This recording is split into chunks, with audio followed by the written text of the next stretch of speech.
Un petit peu soulagée, je rongeais mon frein depuis plusieurs jours.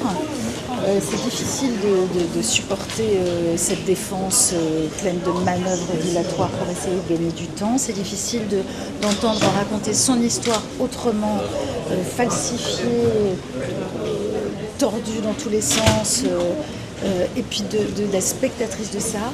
Donc j'étais vraiment heureuse de pouvoir parler et de pouvoir affronter M. Assous.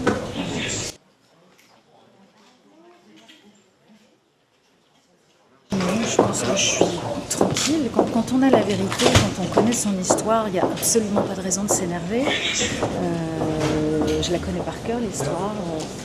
C'est tout, c'est simple.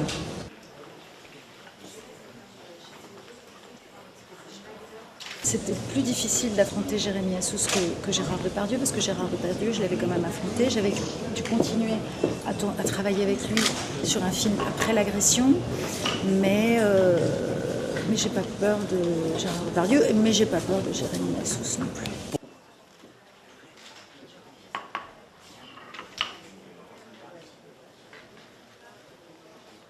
Je l'ai trouvé très calme, j'ai trouvé que c'était très bien tenu, Monsieur Depardieu, par rapport à ce que j'avais comme souvenir. C'est pas celui que vous avez connu? Non, pas du tout.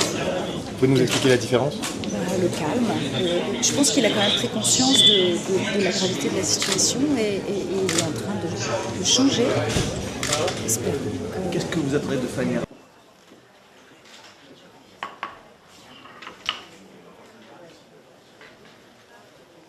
Je pense dans ma génération, il y a trop de femmes qui ont accepté des choses, pas par méchanceté, mais par habitude, par, je sais pas, un manque de prise de conscience.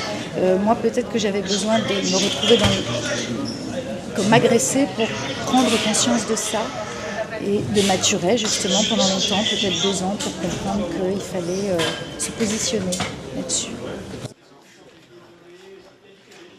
Est-ce que vous êtes en accord pour parler aux médias en fait? On a besoin de savoir si vous avez donné votre accord pour parler aux médias en fait. Juste pour nous.